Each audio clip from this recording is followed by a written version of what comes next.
Hello, Tiffany and TACCON family. My name is Ed Monk. I'm the owner of Last Resort Training and Consulting, also the author of the book First 30 Seconds about the active shooter problem. I'm a retired Army officer. I'm a current law enforcement officer. I'm a firearms instructor. I'm a former school teacher. And for about the last 18 years, I've been researching this problem of the active shooter problem. At TACCON, for those of you who haven't been that are going this year, you have an unbelievable opportunity to train with so many nationally known, very good instructors. But if you don't want to take advantage of that, well, at TACCON, you can come to my classes. I'm going to give 3 different presentations this year. On Friday at 1:45, right after lunch, I'm going to give 2 classes, 2 2-hour classes, but they're the same class repeated. And the title of that presentation is The First 30 Seconds. So it's going to be a 2-hour study of the active shooter problem in America. So we're going to look at things like the past 40 years of failure by the United States to adapt and respond to this, some of the reasons why we continue to fail, the absolute critical importance of time whenever we plan to respond to the active shooter, and to look at the expected shoot rate that an active shooter will have of shooting new victims, which tells us in order to stop him quickly, the only way to do that is a victim is going to have to counterattack him and stop him. It's going to include details from several active shooter attacks. We'll look at some at schools, some at churches, some at businesses, some at outdoor locations, a variety, etc. It will end by talking about the 3 options that organizations, churches, schools, businesses, have to respond to active shooters, but then also the 3 options that individuals have if they find themselves in an active shooter attack. So I'll do that presentation 2 hours long, back to back twice on Friday afternoon.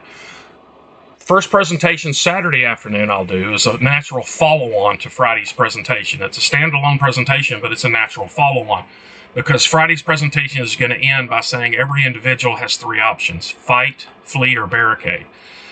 Saturday's presentation, called Armed Response to Active Shooters, is going to be, okay, for those of us who carry pistols in public and we decide to fight an active shooter if we find ourselves in an attack, what are some considerations there? So we're going to look at things like rule number 4, safety rule number 4, be sure of your target and what's beyond your target. The first half of that probably won't be a problem. The second half will be a severe problem because any public shooting, including going up against an active shooter in public, is not like what we do on the range in many ways. In a range, you're told from where, if you're in a class or a qualification, you're told from where to shoot, how many rounds, and in what amount of time. In a public shooting, you get to decide all that, and you should. On a range, if it's an outdoor range, there's a wall of dirt there that's going to stop all of your bullets, whether they're hits or misses. But there is no wall of dirt in a public shooting, so you have to guarantee every single hit. You know, we talk a lot about, are you justified to pull the trigger? We never talk about after you justifiably pull the trigger, are you justified where the bullet ends up? And we'll talk about that in the class. You know, the instructor and the safety officer on a range does everything they can to make sure nobody goes out in front of you, the student, when you have a gun. But in a public shooting, everybody's out in front of you. So again, it's not like a range, so we have to guarantee our hits. We'll talk about round number 2 of the fight.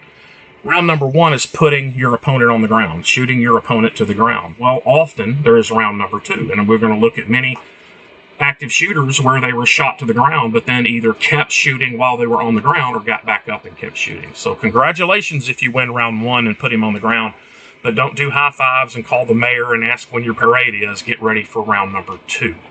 And we'll also talk about the fact that these pistols we carry are low powered. So to win round 1, it may take multiple hits because all we carry is low powered cordless drills. And oftentimes, as we'll show, even without a protective vest, active shooters took multiple hits before they went to the ground.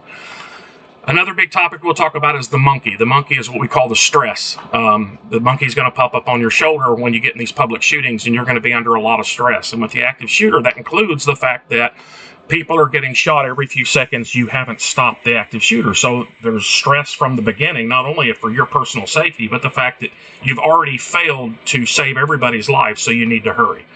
Well, you need to listen to the monkey because he is right, and you need to hurry to find the active shooter, but you have to tell the monkey to shut up once you start working the trigger and not let the monkey talk you out of your skill, because that's what he'll do. Shooting a large mammal with a handgun is a fairly simple mechanical task. It's lining up 2 things, sights, and then pulling a lever, a trigger. And if you're a red dot person, you don't even have to line up sight. So it's actually a pretty simple task. But the stress that we'll be under could encourage us to mess that up.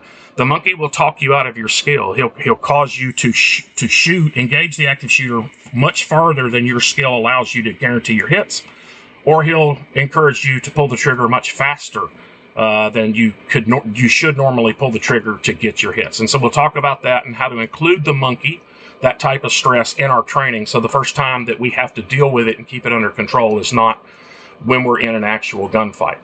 So my second presentation on Saturday afternoon is a complete change, complete different, never done it at TACCON before. It's Foundations of Rights and Citizenship. So we're going to talk about the Declaration of Independence, the U.S. Constitution, and the Bill of Rights to the U.S. Constitution. Well, where are we getting that from? Well, I told you I was a school teacher for 4 years. I taught U.S. government. So I taught this stuff for 4 years. My undergrad degree is in U.S. history. That's going to help a little bit too.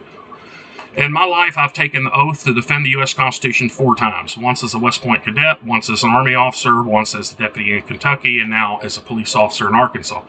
And sadly, in my experience, vast majority of people that I've worked with that have taken the same oath have no idea what the Constitution says, even though they took an oath to defend it. So that oath is no more than a series of words they have to mumble in order to get the job and get the paycheck, because you cannot defend something if you don't know what it is. So we're going to start with the Declaration of Independence, which is more than just a breakup letter with Mother England. It goes in and lists our core beliefs as Americans and the relationship we expect between citizens and our government. Then we'll get into the U.S. Constitution. We'll look at the organization of the document itself, the organization of the government that it created and authorized. We'll look at the powers that it provided to the branches of government, the limitations on those powers, both powers that it gave and prohibitions against powers that it said that the government does not have. And we'll look at processes that it set forth, such as passing laws and other processes. Then we'll get into the Bill of Rights, the first 10 amendments to the Constitution, with a heavy emphasis on the Second Amendment, the Fourth, the Fifth, and the 10th Amendment. I'm a big believer in a saying I heard a long time ago: there is no boring history, there is only boring history teachers. So if this kind of glazed over when you use a Constitution, Bill of Rights, I don't think that's for me. I promise you, you won't be bored. You will learn about it and make you be proud to be an American again. So I hope to see many of you in my class. I'll have my books for sale while I'm at TACCON. Big thanks to Rangemaster for hosting TACCON and making the mistake of inviting me back to speak again. I enjoy it every year. Look forward to meeting everybody there. Thanks, Steph.